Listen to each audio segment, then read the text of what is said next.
আসসালামু আলাইকুম ভিউয়ার্স। এই প্রথম আমার বাচ্চারা পাকা ঘর ছেড়ে টিনের ঘরে ঈদ করলো, কারণ ওর দাদার বাড়ি থেকে আমরা বাসা ভাড়া চলে আসছি। টিনের ঘরে বাসা ভাড়া থাকি, এরকম দুইটা ডিম নিয়েছি 1200 টাকা দিয়ে।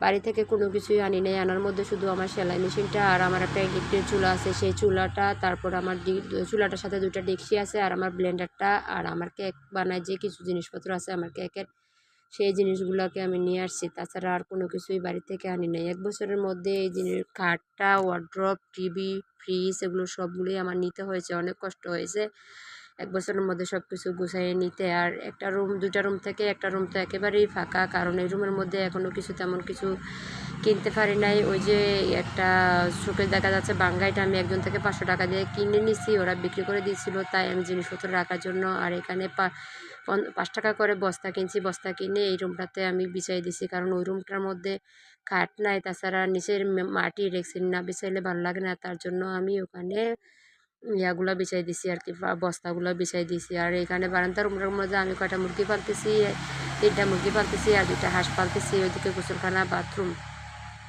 তো সব মিলাই এভাবেই আছি।